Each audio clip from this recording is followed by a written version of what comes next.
Hello everyone, welcome back to the Deranged Reader. Alrighty, so on this channel I do horror book hauls, horror book reviews, horror movie reviews, and everything in between. If it's horror, I do a video about it.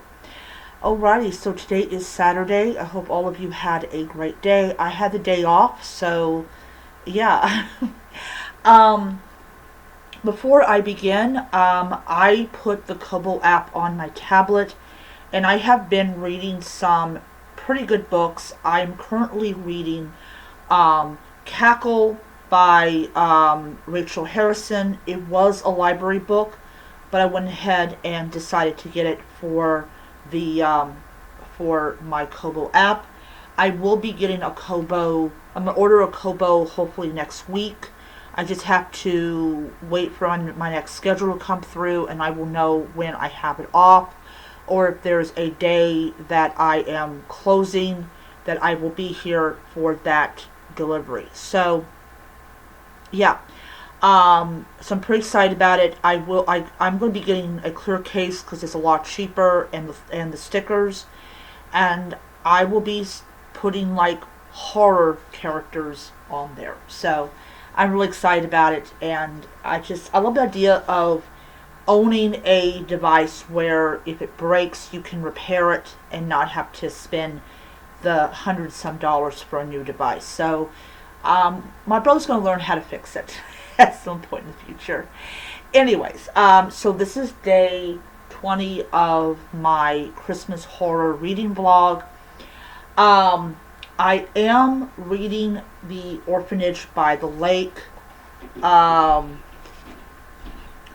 See here, I need to get update on where I'm at. So I am currently on chapter 15 of this book, and there's 40 chapters in the book. So I do try to read this book every day because it is a library book. Well, I mean, this is not a library book, obviously, but it is a library book on my Kindle. So yeah, I'm moving away from Kindle gradually. Gradually. Anyways, so with that said, let's get to it. The first one was The 12 Days of Terror. This is about a whole village or town that's basically shoots at Santa's sleigh. And the reindeer and Santa and the elves, they are not normal by any stretch of the imagination. It has nothing to do with what they do for a living. And literally, they destroyed little children's presents. I'm like, why? I mean, I know these things terrify you, but why did you destroy Billy's truck? I don't. Why? And basically, he says before he dies, there's more of us and we're coming back. You can't. I think they do it to stop Christmas because they hate Christmas so much. I don't know. That's just a theory that I've got. It's insanity. It really is. Like, what the heck is going on in your brain? I don't know anything about, like, what caused this to happen because the author doesn't go into details, but it's just weird.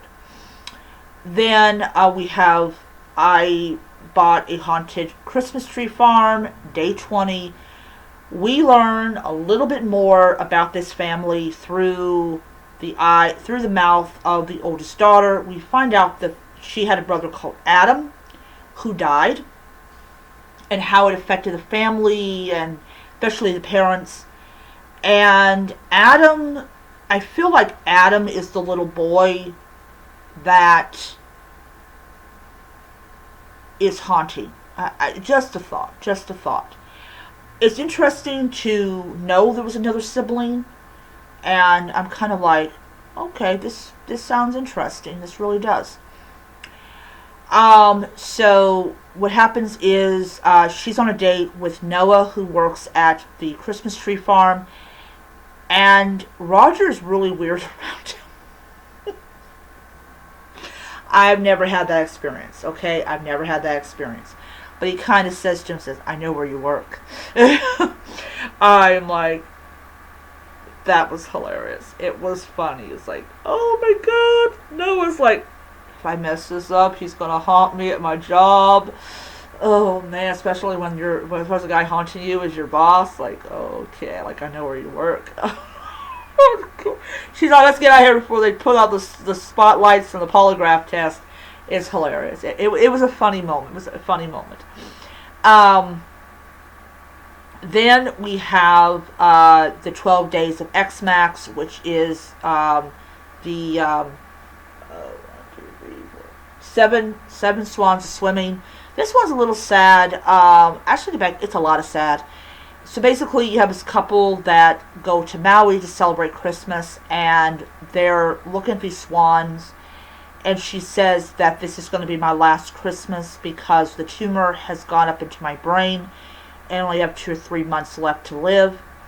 And yes, it's a pretty sad story. I mean, every one of these stories is surrounded by a day of Christmas, so it's not really a horror one.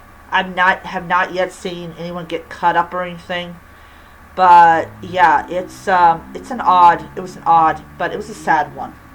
Alrighty, so anyways, that is my video for tonight. I hope all of you enjoyed it as much as you can. I am going to be doing a unboxing video of the Koba Clair Color. This looks like that it is essentially the size of this, which is wonderful. And yeah, I am really super excited. I'm looking at putting new stickers on it because, you know, my boss was didn't want to acknowledge that she knew me.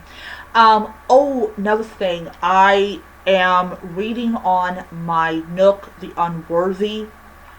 Okay, so I'm going to go a little bit about that book. Okay, it has 1 chapter for the entire book. Like, what? Like, huh? So it's about this, it's like a dystopian post-apocalyptic world in which you have these women that are known as the Unworthy. And I'm going to tell you, it is graphic. Like, the abuse these women go through is graphic. There's 101 pages in the book, and I am currently on, I believe, page number 30.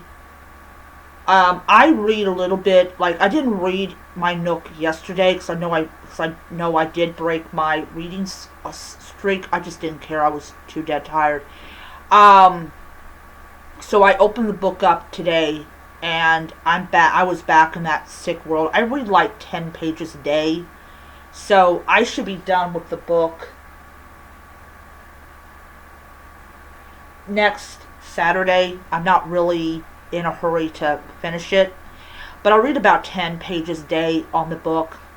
And I am going to tell you, I already am going to be, this is already going to be like a 3-star book. That's being nice to it.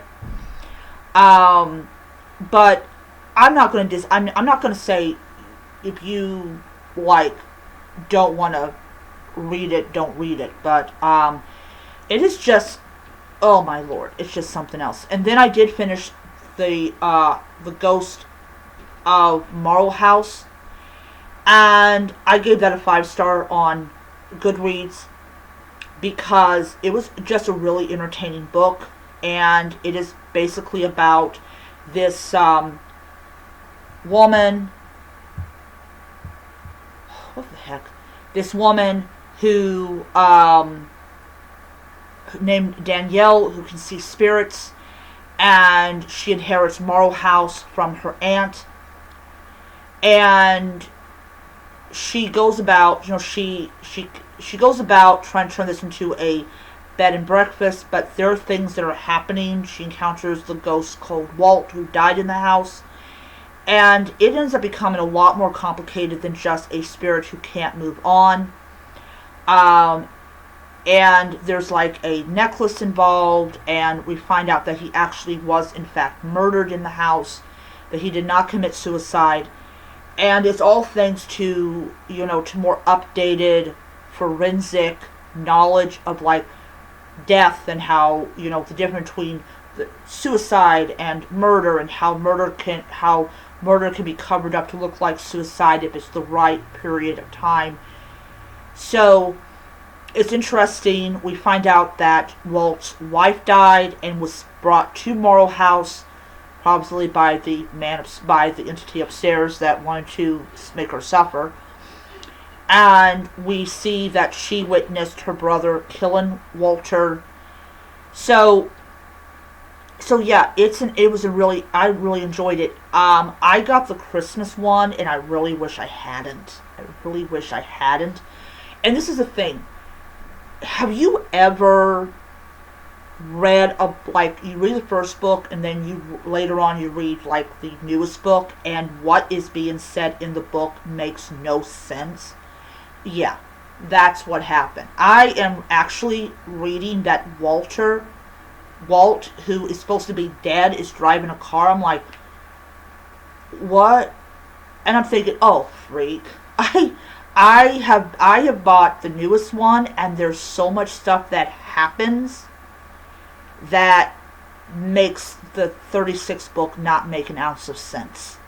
So I'm going to read the book, but then when I get to the book again, I'm going to reread it. And so maybe it's like, yeah, it'll probably be better the second time I read it. But yeah, next week I'm going to get this. I'm going to get book 2 and book 2. Yeah, I'm going to get book 2, and then the last week of December into January, I'm going to actually get books 3 and 4. I'm going to get like two books in that series every week, and I'm going to plow through them during the winter to get to book 36, so it'll make sense. But everything in that book just does not make a bit of sense. So please, guys, don't get the earliest book if you've not read the books that come after it, because most likely Bobby, that's the author, set it up to where you have to read those books before it to understand what's going on in this book, especially the character development and everything. So, lesson learned. I don't really think I should read read that book. I think I should just wait until, so, yeah, I will probably just not read it anymore because I just don't understand it. Like, how is Walt driving a car when he's supposed to be dead? And did he marry her? Because she has his last name.